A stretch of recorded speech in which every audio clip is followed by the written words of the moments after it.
السلام علیکم ویورز، لاکھوں درود و سلام محمد و آل محمد پر۔ ویورز، اس ویڈیو میں ہم بات کر رہے ہیں لیبرا یعنی برج میزان کے بارے میں کہ 19 سے 25 مئی تک کا ہفتہ ان کے لیے کیا معاملات بنا رہا ہے۔ لیبرا یہ ویک آپ لوگوں کی زندگی کے مختلف پہلوؤں میں پازیٹیوٹی، ریلیشن شپ میں گہرائی اور سیلف پروگریس کے اہم مواقع لے کر آیا ہے۔ اس ہفتے کا آغاز ہی سن کے ٹرانزٹ سے ہوا ہے۔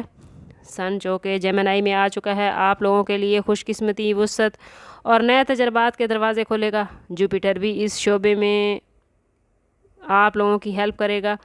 آپ کی زندگی میں پازیٹیو چینجز اور مواقع نظر آتے ہیں۔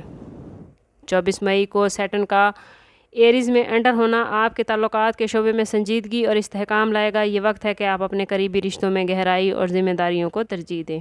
اس ویک میں آپ کی سفارتی مہارتیں، دلکشی کام کے ماحول میں آپ کے لیے فائدہ مند ہوگی۔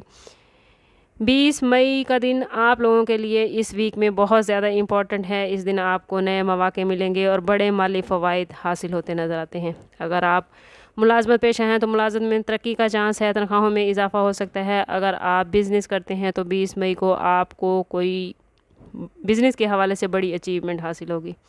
24 مئی کو آپ کو سیکھنے کا موقع ملے گا کہ ہر چیز کو کنٹرول کرنا کتنا ضروری ہے اور کس طرح آپ اپنی زندگی کے معاملات کو کنٹرول کر سکتے ہیں۔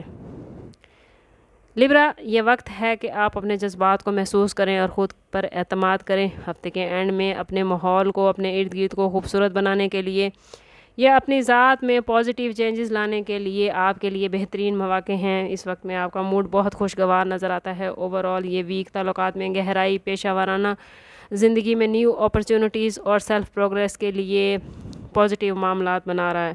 کوشش کریں کہ اس پورے ویک میں ہر روز فجر یا عشاء کے بعد اول و آخر 11 مرتبہ درود پاک کے ساتھ 129 مرتبہ یا لطیفو پڑھیں۔ اس سے نہ صرف آپ کو ذہنی سکون حاصل ہوگا بلکہ جذباتی لحاظ سے بھی آپ اپنے عمل میں اور اپنی سوچ میں توازن قائم کر سکیں گے۔ تعلقات میں نرمی اور محبت پیدا ہوگی اور آپ کے اندر جو بے چینی رہتی ہے وہ دور ہوگی۔ سم اپ کرتے ہیں اس بات کے ساتھ کہ صدقہ رد بلا ہے اور درود پاک میں ہمارے تمام مسائل کا حل۔ کوشش کریں کہ وقتاً فوقتاً اپنا صدقہ دیتے رہیں اور جتنا ہو سکے حضور صلی اللہ تعالیٰ علیہ وسلم کی بارگاہ اقدس میں درود پاک کا نذرانہ پیش کریں۔ اللہ تعالیٰ آپ لوگوں کو دنیا اور آخرت کی آسانیاں عطا فرمائے۔ ملتے ہیں کسی اگلی ویڈیو میں، تب تک کے لیے اللہ حافظ۔